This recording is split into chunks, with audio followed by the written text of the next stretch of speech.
Olá, boa tarde. Estamos iniciando aí a nossa live. Eu vou aguardar que alguém se conecte para só confirmar se já está conseguindo me ouvir, se está tudo bem.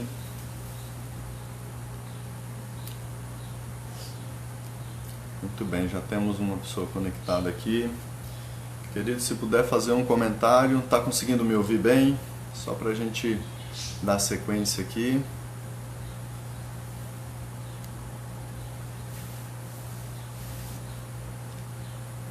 Olá, boa tarde.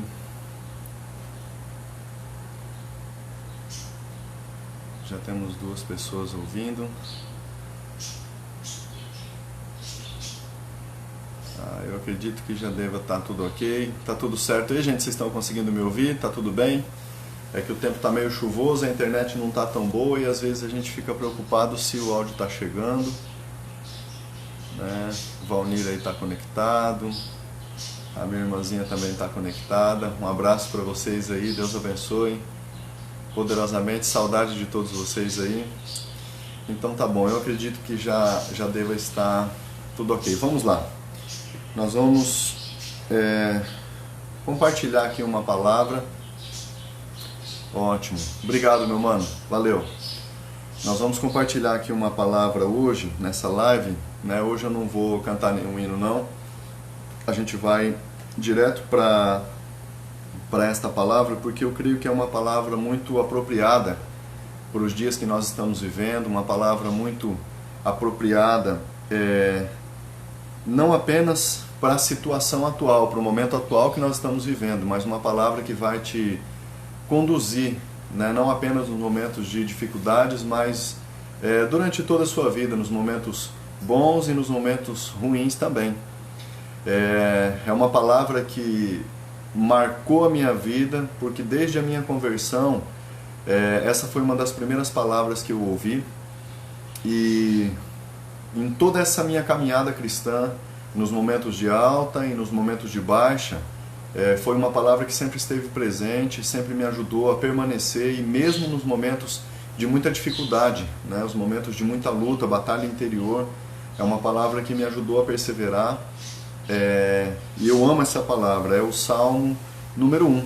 Né? Você que quer acompanhar a leitura desse Salmo, você pode estar acompanhando aqui comigo. Eu vou ler esse Salmo inteiro e aí depois nós vamos fazer uma releitura dele, conversando um pouquinho a respeito dessa preciosidade aqui da Palavra de Deus. O livro de Salmo, o Salmo número 1 diz assim: Bem-aventurado o homem que não anda no conselho dos ímpios, não se detém no caminho dos pecadores, nem se assenta na roda dos escarnecedores. Antes, o seu prazer está na lei do Senhor, e na sua lei medita de dia e de noite.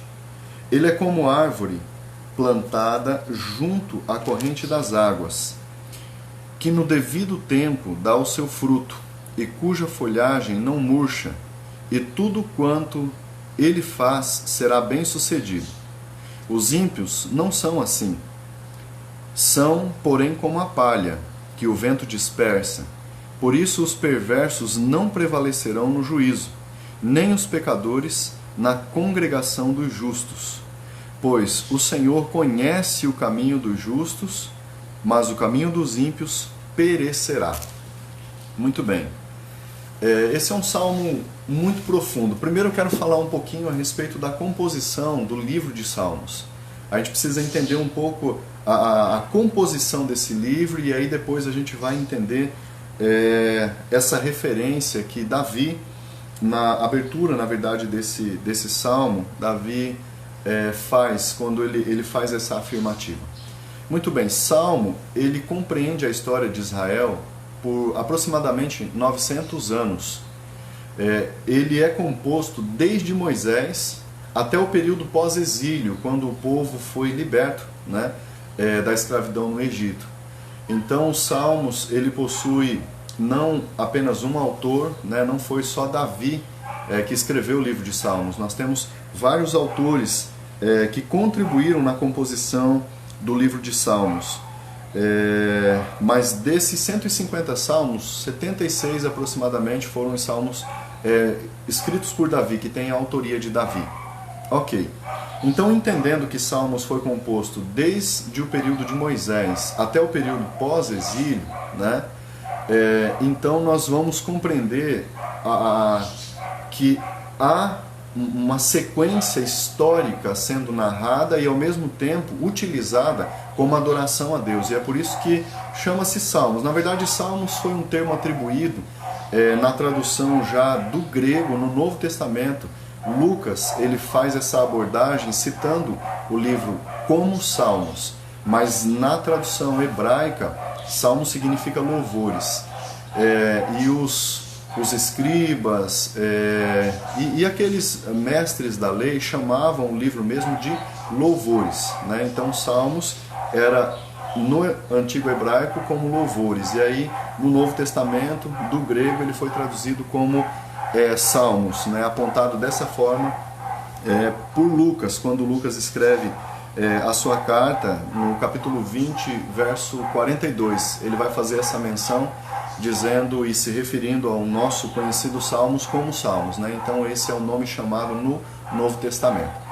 Mas tudo bem, pegando esse pano de fundo e compreendendo um pouco Salmos, se nós sabemos que Salmos era um livro de cânticos, né? Como hoje nós conhecemos em algumas igrejas, algumas congregações, elas têm, algumas denominações, um livro que é chamado inário, né? Então se fosse hoje seria o inário, né? São canções, hinos de adoração a Deus que nos ajudam a compreender um pouco mais a respeito de Deus, nos ajudam a compreender a essência de uma verdadeira adoração. Elas também nos ajudam a entender a fragilidade do homem.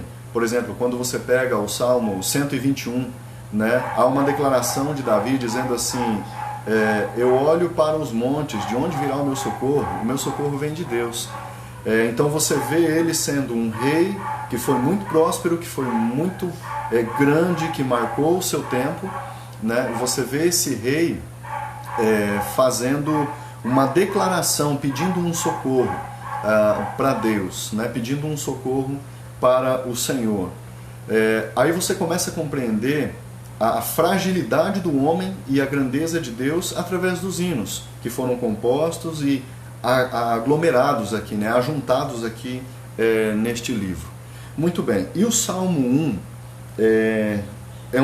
mais um conselho de sabedoria muito profundo e que é muito mais do que aquilo que a gente consegue extrair já numa primeira leitura.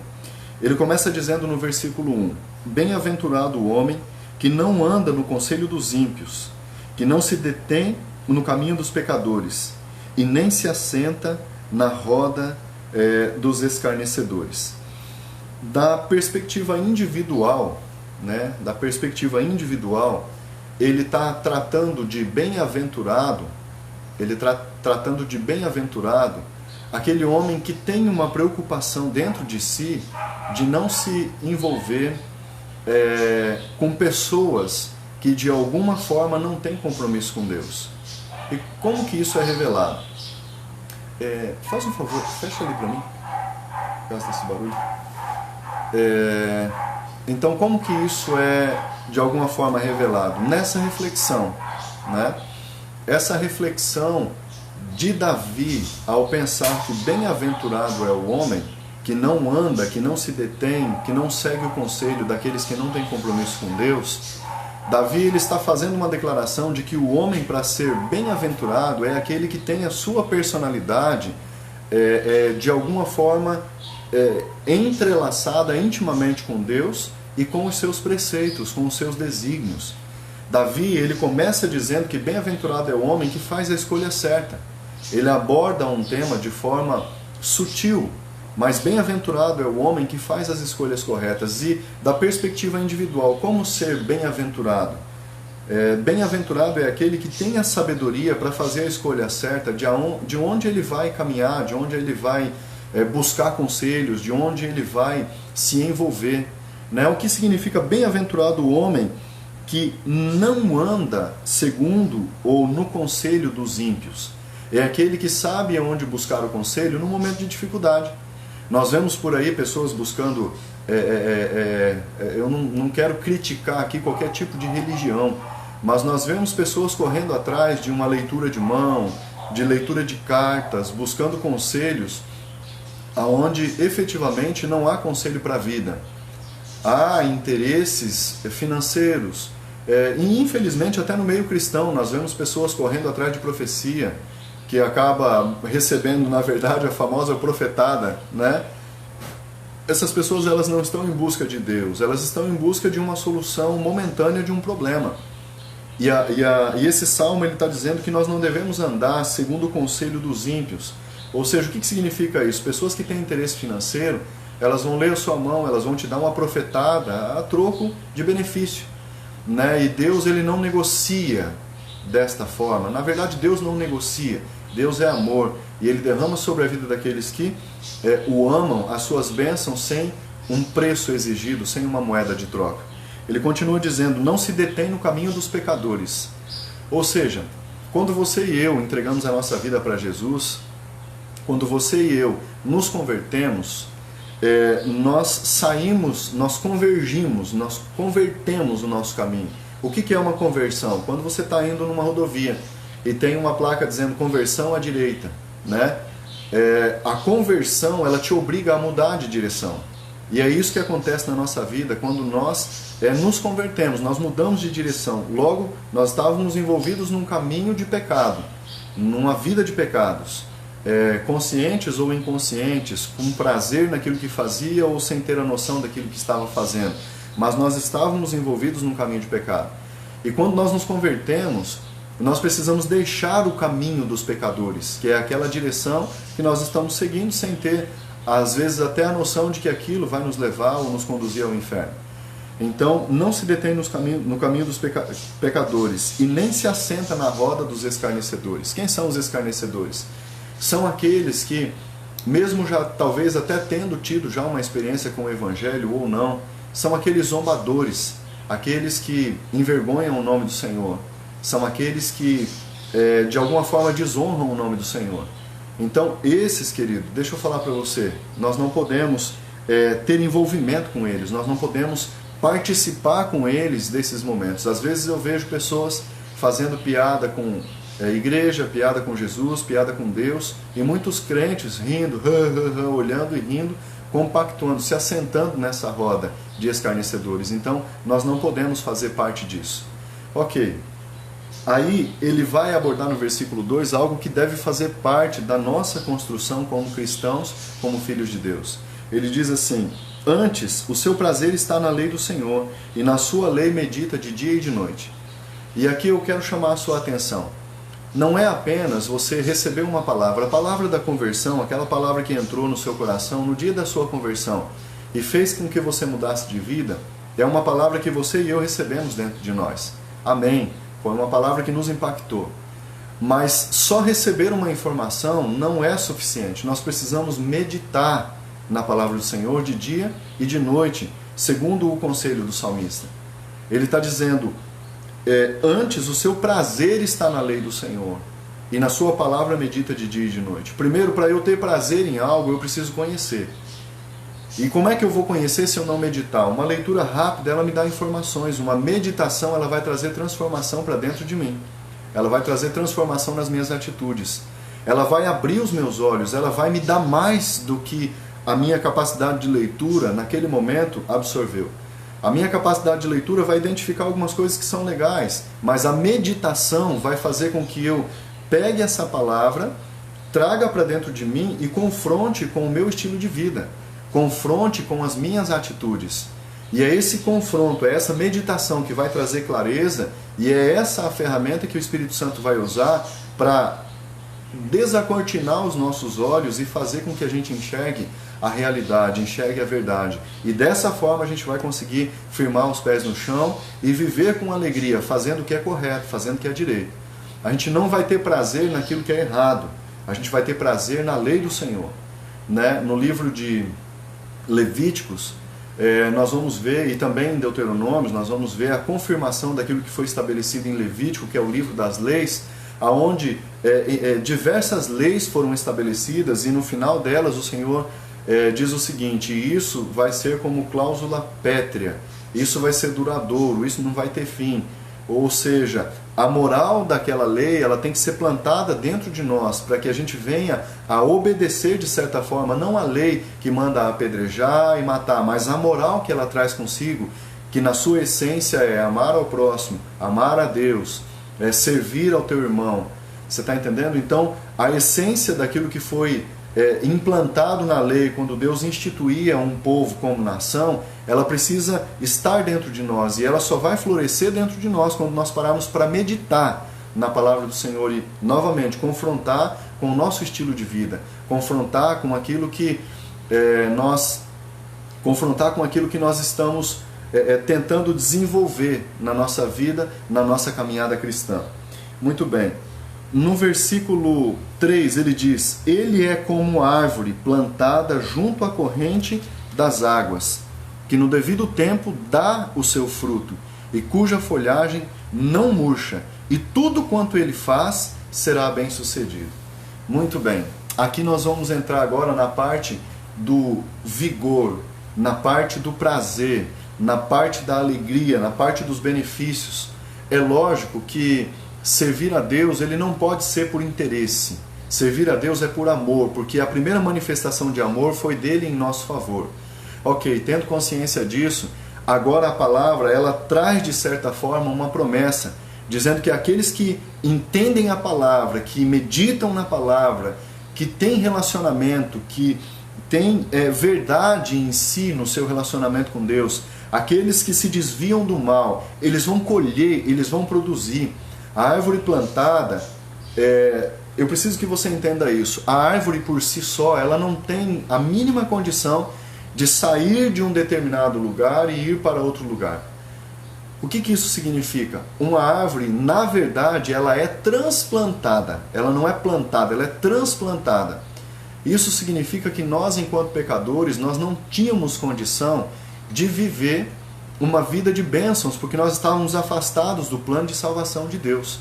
Uma vez que a palavra veio e habitou em nós, e fez morada em nós, e nós refletimos nessa palavra, meditamos, e depois de termos convertido, depois de termos entregado a nossa vida para Jesus, nós começamos a viver uma nova vida em Deus, significa que a reflexão e a meditação nessa palavra vai fazer com que nós venhamos a produzir frutos. E aí você pode tanto pensar em Gálatas 5, onde fala dos frutos do Espírito, né, o fruto do Espírito. Você pode pensar em João, onde Jesus diz lá no capítulo 5 que nós somos enxertados na videira. De novo, veja, uma planta que sai de um lugar e é colocado em outro lugar, né, e só aqueles que estão enxertados, que estão arraigados, é que vão produzir frutos, né. Jesus confirma essa palavra sobre esse versículo de Salmo. Então nós precisamos entender que a meditação na palavra vai trazer transformação na nossa vida. E essa transformação, por sua vez, vai fazer com que você e eu vivamos uma prosperidade prospectada por Deus, planejada por Deus. Vai ser uma consequência, né? Nós vemos ainda, pensando nessas pessoas que andam desesperadamente atrás de profecias, e como eu disse agora há pouco, levam profetadas, elas estão em busca de soluções para problemas pontuais, sendo que Deus tem toda uma vida. Elas estão correndo, na verdade, atrás da bênção, né? E você lê, na verdade, Deus dizendo, por exemplo, em 2 Crônicas, no capítulo 7, no verso 13 e 14, mais especificamente no verso 14, você vai ver Deus dizendo o seguinte: se o meu povo, que se chama pelo meu nome, se humilhar, orar, buscar a minha face, se converter dos seus maus caminhos, né? Então eu ouvirei dos céus, eu perdoarei os seus pecados e sararei a sua terra. Uma terra sarada é uma terra que produz. Então todo o elo, né, que nos liga a uma vida de felicidade e prosperidade não está em buscar a bênção, mas está em ter relacionamento com Deus, conhecer a sua palavra, conhecer as suas leis, meditar nas suas leis, né? A gente está com um cachorro que está atrapalhando aqui, mas infelizmente não tem como acabar com o barulho, porque é o cachorro do vizinho. Peço desculpas aí, vamos tentar. Se tiver muito difícil, vocês falam que eu vou falar um pouco mais alto aqui, tá bom? Mas vamos lá, tenta se concentrar aqui na palavra mesmo, vamos ignorar o cachorro aí.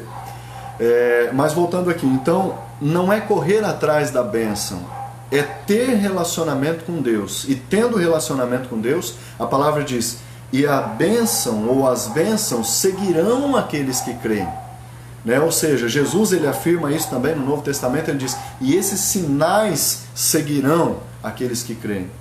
Então assim, primeiro nós precisamos crer, para crer precisamos conhecer, e para conhecer nós precisamos meditar na palavra de Deus, que é a palavra de Deus que nos revela os feitos de Deus, e através dos seus feitos, então nós vamos conhecer a grandeza de Deus e o poder de Deus, e assim vamos desfrutar de um relacionamento com Ele, onde nós vamos ser habilitados a viver uma vida de prosperidade nele, uma vida de bênção nele.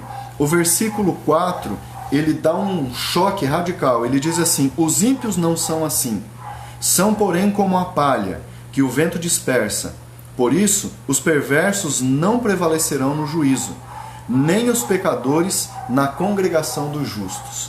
Muito bem, ele está falando aqui de prosperidade, ele está falando de dar o seu fruto no tempo certo, na estação certa, ele está dizendo que a folha não murcha, ele está falando de uma vida de alegria. Então, presta atenção, já é um detalhe aí, se você tem andado cabisbaixo, se você tem andado triste, se você tem andado decepcionado com a vida e talvez até com Deus, preste atenção. Medita na lei do Senhor, medita na palavra do Senhor, e você vai ser como uma árvore frondosa, forte, vigorosa.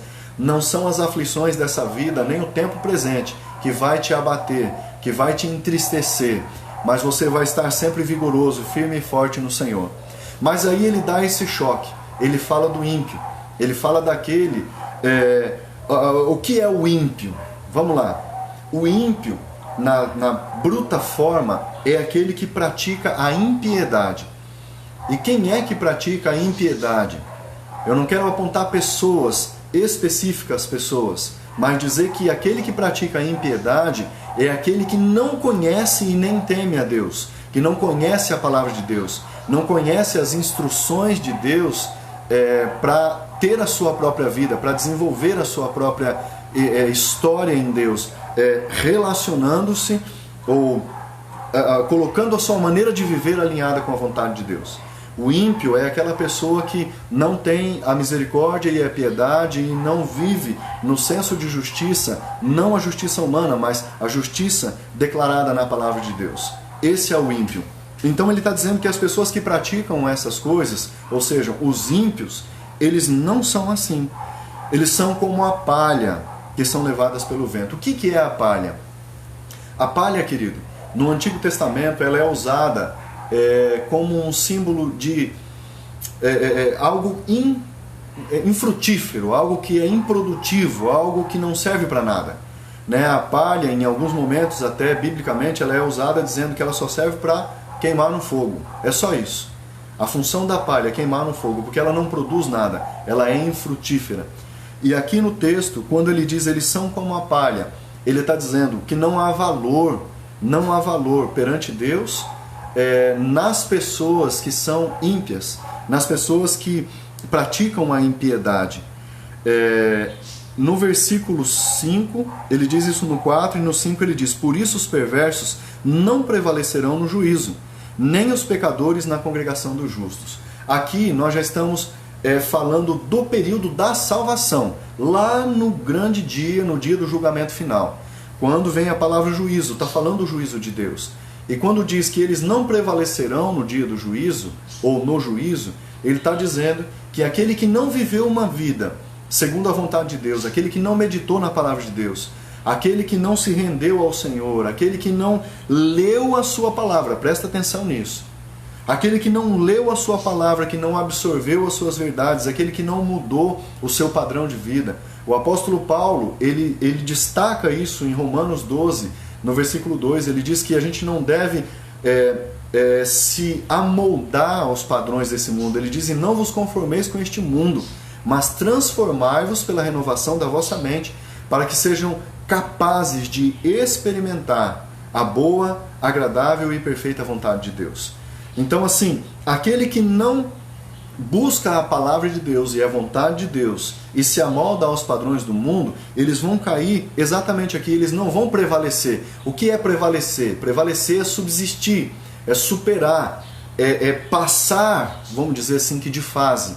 E aqui num sentido literal, é passar da fase antes da vida eterna e depois da vida eterna, no dia do juízo. Está falando do julgamento final. É o dia em que a palha, a erva daninha, o joio vai ser separado do trigo. É nesse dia que Deus vai separar. Então haverá a congregação dos justos e haverá a condenação eterna para aqueles que praticam a impiedade, para aqueles que são maus, que são perversos e que são pecadores. Eles não vão prevalecer. No dia do juízo eles vão sucumbir, né? E eles não vão participar da congregação dos justos. Ou seja, nesse dia Deus vai separar aqueles que temem e temeram e viveram conforme a sua palavra, que pagaram um preço nesse mundo. Ele vai separar na congregação dos justos, e essa sim prevalecerá e viverá eternamente reinando com Cristo. Mas aqueles que não ouvirem a palavra, não se converterem de seus maus caminhos, que não meditarem na lei do Senhor, esses sofrerão a condenação eterna. E por último ele diz: pois o Senhor conhece o caminho dos justos, mas o caminho dos ímpios perecerá. Novamente, o caminho dos ímpios, a jornada dos ímpios, ela se depara com a condenação eterna. Mas é interessante porque a palavra diz que o Senhor conhece o caminho dos justos. E aqui eu quero falar de algo muito profundo, que é o nosso relacionamento com Deus. É impossível você conhecer alguém sem se relacionar com essa pessoa. Você identifica logo, rapidamente você identifica se a pessoa é correta e justa ou se ela é mau caráter, com um pouquinho tempo de convivência. Quando você percebe que uma pessoa é mau caráter, normalmente qual é a tua e a minha atitude? Nos afastarmos dessa pessoa. E eu vejo aqui algo semelhante da perspectiva de Deus. Deus, ele não compactua, ele não caminha, ele não se relaciona com o perverso, com o ímpio, com o injusto. Mas ele conhece o caminho do justo. Ou seja, ele tem relacionamento com o justo. Ele abençoa o justo. Ele prospera o justo. Como uma árvore plantada à beira de um riacho, né? Ele tem prazer em abençoar a vida do justo. E é por isso que mesmo que o mundo esteja vivendo um caos, o justo, ele floresce. O justo, ele dá frutos, né? O justo, ele enriquece, ele cresce, ele prospera. E essa é a vontade de Deus e o plano de Deus, e é por isso que ele conhece o caminho dos justos, porque um justo se relaciona com Deus. Se você ler o livro de Provérbios, você vai ver Salomão nos capítulos 1, 2 e 3 falando muito sobre sabedoria. Mas é interessante que ele diz que o temor do Senhor é o princípio da sabedoria. O temor do Senhor é o princípio da sabedoria. Então, não tem como nós prosperarmos se não formos sábios, não tem como prosperarmos se não conhecermos a palavra de Deus. Os nossos planos e os nossos caminhos, eles devem ser traçados sob a vontade de Deus, sob a direção de Deus. Quando você lê o livro de Provérbios, se não me falha a memória, no capítulo 16 ou no capítulo 18, agora ele diz assim: apresente os seus planos ao Senhor e você será bem sucedido. Isso está dizendo o quê? Numa caminhada com Deus, num relacionamento com Deus, Ele conhecendo os seus caminhos e você apresentando os teus planos, você vai ser bem sucedido. Os teus planos serão bem sucedidos. Os teus projetos de vida serão bem sucedidos. Ou seja, o Senhor conhece o caminho dos justos. Então que o teu caminho seja conhecido pelo Senhor.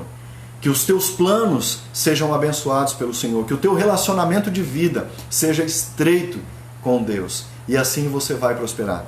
Assim, o mal deste tempo, ele não vai chegar na sua casa, ele não vai chegar na sua tenda, ele não vai chegar até a sua família. Porque o Senhor será a sua proteção. Davi deixa isso muito claro no Salmo 23, quando ele faz uma declaração: o Senhor é o meu pastor e nada me faltará. Andar me faz em verdes pastos, guia-me mansamente pelas veredas da sua justiça, do seu caminho. O Senhor é aquele que me faz transbordar. Ele declara ainda um pouco mais adiante, ele diz: ainda que eu ande pelo vale da sombra da morte, eu não temerei mal algum, né? Então você quer viver uma vida de felicidade, de alegria, você quer viver uma vida de prosperidade, sabe? Não corra atrás da prosperidade, mas corra com muita sede e com muita fome atrás de Deus, que é o abençoador. E no devido tempo, ele não fala que será fora de tempo, mas ele diz no devido tempo dará o fruto, né? Dará o fruto na estação certa, na estação correta, né? Então, ele está falando que você vai desfrutar sim de um tempo de bênção, de um tempo de vitórias na sua vida. Talvez hoje você esteja vivendo muitas derrotas, porque não está alinhado com o plano e o propósito de Deus. Qual que é o meu estímulo para você hoje? Como conhecer a Deus? Como se relacionar com Deus? Através da sua palavra, né? Através da sua palavra, a Bíblia Sagrada. Este é um livro de revelação. Em 2 Timóteo, Paulo, ele fala a Timóteo que toda a Escritura ela é inspirada por Deus e ela serve para a nossa edificação, ela serve para o nosso crescimento. Então, não tem outra forma de você conhecer a Deus e se relacionar com Deus, se não for pela palavra revelada que é a Bíblia Sagrada. E a partir daí, a partir do conhecer a Deus, do relacionar-se com Ele, então Deus começa a operar na sua vida os sinais, milagres e maravilhas que nós precisamos para ter a nossa fé inabalável nele. De novo, não tem como eu crer se eu não conhecer. Não tem como eu crer se eu não me relacionar. Não tem como eu ter fé naquilo que eu não conheço. Então que você possa despertar o interesse de ler a palavra de Deus, de se aprofundar. Mas não é apenas uma leitura corrida, não. A Bíblia diz, nós acabamos de ler no versículo 2 do Salmo número 1, antes tem o seu prazer está na lei do Senhor e na sua lei medita de dia e de noite. Sabe, que não seja uma novela, um filme, uma historinha, uma piada, que não sejam maus conselhos, aquilo que dá base para a sua vida, mas que o que possa ser o fundamento, a base, a rocha, seja a palavra de Deus. Jesus Cristo revelado na palavra de Deus. O plano de salvação revelado na palavra de Deus, que é a Bíblia Sagrada. Leia, se alimente, se fortaleça. Sabe, que não fique apenas na sua mente como um conhecimento, mas que ela possa transformar o teu interior, para que você tenha fé, para que você seja próspero, para que você seja rico com as bênçãos celestiais. Amém, queridos? Que Deus abençoe poderosamente a sua vida e que essa palavra sirva para a sua edificação. Ame a palavra de Deus. Alimente-se da palavra de Deus. Em outro momento, né, quando Jesus estava sendo tentado por Satanás lá no deserto, né, Satanás chega e faz uma proposta para ele, fala assim: se tu és o filho do homem, né, transforma então essas pedras em pão. E Jesus diz, está escrito. Jesus conhecia as Escrituras e ele diz, nem só de pão viverá o homem, mas de toda palavra que sai da boca de Deus. Então que essa palavra seja alimento para mim e para você, que essa palavra fortaleça o nosso espírito, que essa palavra edifique a nossa fé, que essa palavra nos faça prosperar em Deus, em todos os níveis, em todos os sentidos da nossa vida, e que você cresça, e que você viva o propósito celestial do Senhor, não apenas para essa vida, né? Como o apóstolo Paulo afirma, se alguém vive em função apenas daquilo que vai colher nessa vida, miserável é, né? Porque muito mais há de se esperar daquilo que virá, né, do que apenas aquilo que nós desfrutamos enquanto nós caminhamos na nossa vida com Deus. Amém? Eu quero orar por você, eu quero clamar a bênção de Deus sobre a sua vida, que o seu coração seja incendiado, para que você seja sedento e faminto pela palavra de Deus. Senhor, eu quero agradecer ao Senhor pelas pessoas que já ouviram essa palavra, pelas pessoas que ainda vão ouvir essa palavra, que eles possam ser edificados, Senhor, na Tua palavra, que eles possam crescer em fé, crescer, Senhor Deus, em convicção, e que eles sejam, ó Deus, em nome de Jesus, prósperos, abençoados e frutíferos em todos os seus caminhos. Eu oro por cada vida, por cada família, declarando a bênção e a paz do Senhor, em nome de Jesus. Amém. Amém. Eu quero agradecer, né, você que ficou com a gente aqui por alguns minutos, né, vocês todos aí que foram mandando mensagem de graça e paz, né, que essa graça e essa paz que você desejou sobre a minha vida possa ir sobre a sua vida e sobre toda a sua família, no nome de Jesus. Amém? Muito obrigado. Eu vi que várias pessoas aqui foram entrando e se manifestando, né? Que Deus abençoe poderosamente a sua vida. Domingo que vem, se Deus quiser, nós vamos estar aqui de volta, né? Eu espero manter esse compromisso aí com vocês até quando Deus permitir, mas eu me sinto muito honrado e muito feliz de poder compartilhar essa palavra com o seu coração, né? Com a sua vida. Fisicamente não podemos estar juntos, mas estamos ligados, porque somos apenas uma igreja, a noiva de Cristo, a igreja do Senhor. Então que Deus te abençoe poderosamente, aonde quer que você esteja. Né? Eu vi que muitos amigos, muitos familiares foram entrando aí, né? E eu quero agradecer a todos vocês pelo carinho, pela atenção. Eu fico muito grato, muito honrado, muito feliz de você ter dedicado esse tempo para compartilhar essa palavra conosco. Tá? Que Deus abençoe poderosamente. Se você que entrou agora não pegou na íntegra, vai estar disponível, eu já vou disponibilizar ela aqui e você vai estar podendo assistir e compartilhando também com seus irmãos para que eles possam ser edificados e crescer na palavra do Senhor. Mais uma vez, Deus abençoe poderosamente a sua vida, amo todos vocês, vocês são maravilhosos e muito especiais para mim.